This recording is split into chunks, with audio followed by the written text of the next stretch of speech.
काफी समय पहले की बात है। नागलोक में नाग और नागिन दोनों आराम कर रहे थे। तभी नाग ने कहा, हे नागिन, देखो धरती लोक ने हमें कितना कुछ दिया है, हमारे लिए कितना कुछ किया है। अब हमें भी धरती लोक के लिए कुछ करना चाहिए। हाँ, ठीक कहते हो स्वामी, हमें भी धरती लोक के लिए कुछ करना चाहिए। हम ऐसा करते हैं कि हमारे नाग लोक के जो जादुई पेड़ हैं उन्हें धरती लोक पे लगा देते हैं। ठीक कहती हो देवी, ये पेड़ उन्हें धन दौलत भी देंगे और साथ ही खाने की चीजें भी देंगे। बिल्कुल सही कहते हो स्वामी। उधर दूसरी तरफ धरती लोक पर रामू के घर उसकी पत्नी कढ़ाई में पत्थरों को डालकर उन्हें उबाल रही थी। तभी रामू घर पे आता है और कहता है, अरे भाग्यवान, क्या बना रही हो? घर में तो खाने का एक दाना तक नहीं है, फिर तुमने आज ये चूल्हे पर कढ़ाई कैसे चढ़ा रखी है? स्वामी, क्या करूं, बच्चे कुछ खाने की जिद कर रहे हैं और आप तो जानते ही हैं, घर में जब कुछ है ही नहीं तो मैं इन्हें कैसे दूं। मैं सोच रही हूँ कि मैं इनके सामने इन पत्थरों को उबालती रहती हूँ और ये इसका इंतजार कर कर ऐसे ही सो जाएंगे। वो तो तुम ठीक कहती हो, पर आज तो सो जाएंगे, कल का क्या होगा? स्वामी, मैं नहीं जानती कल का क्या होगा, पर कम से कम आज तो इन्हें कैसे ना कैसे बहका कर सुला दूं।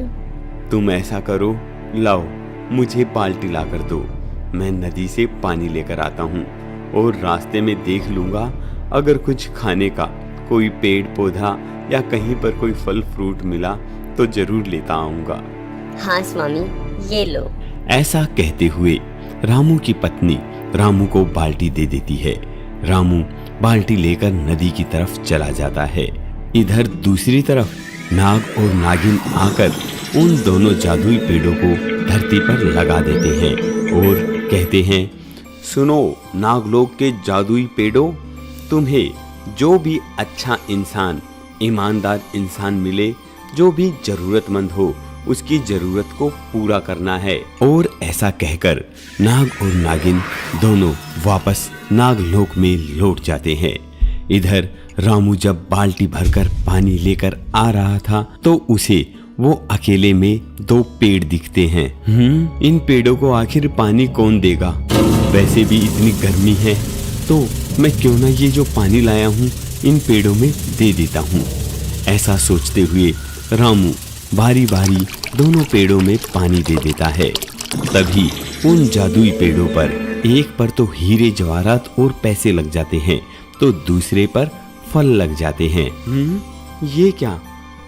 पेड़ पर पैसे और हीरे जवाहरात और ये इतने सारे फल एक बार के पानी देने पर, ये कोई मायावी पेड़ तो नहीं है?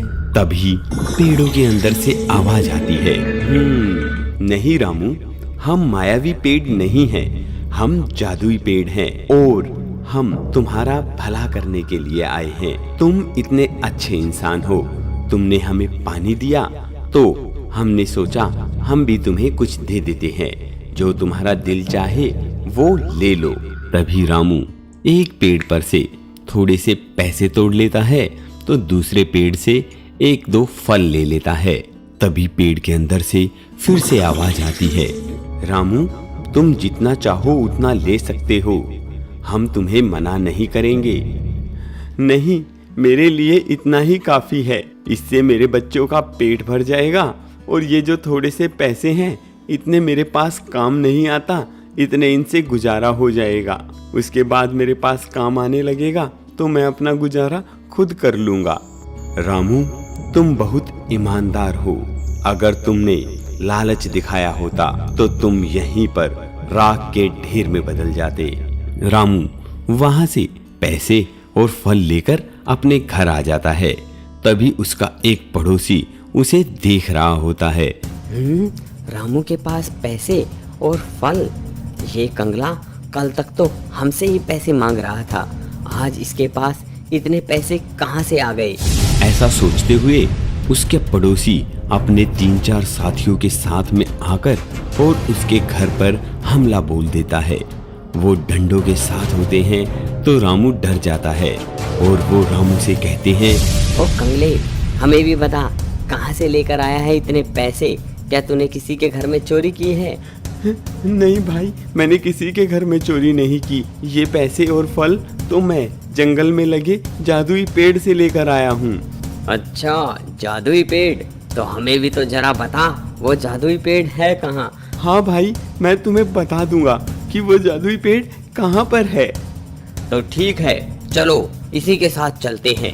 ऐसा कहते हुए वो चारों रामू के साथ जंगल में उन जादुई पेड़ों के पास पहुंच जाते हैं। उन्हें उन पेड़ों पर कुछ भी दिखाई नहीं देता।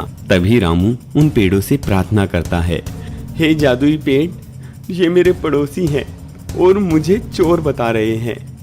तुम एक बार इन्हें अपना असली स्वरूप दिखा दो, जैसे तुमने मुझे दिखाया था।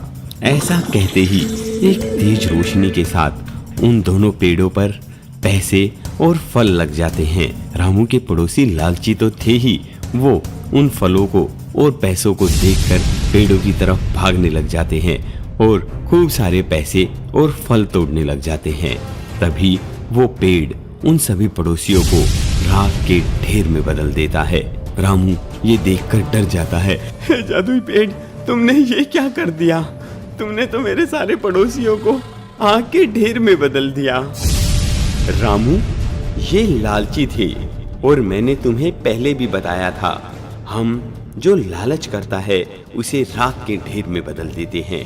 तभी नागलोक से नाग और नागिन वहां पर आ जाते हैं। रामू नाग और नागिन से प्रार्थना करते हैं, हे नागलोक के देवताओं, नाग और नागिन, मेरे पड़ोसियों को ठीक कर दो। हाँ रामू, हम तुम्हारे पड़ोसियों को ठीक कर देंगे, पर हमें इसके साथ ही अपने इस जादुई पेड़ को वापस भी लेकर जाना पड़ेगा। ठीक है नाग देवता, आप इन जादुई पेड़ों को बेशक वापस ले जाओ, पर इनके बीवी बच्चे बेचारे इनके बिना कैसे रह पाएंगे? मेरे इन पड़ोसियों को ठीक कर दो।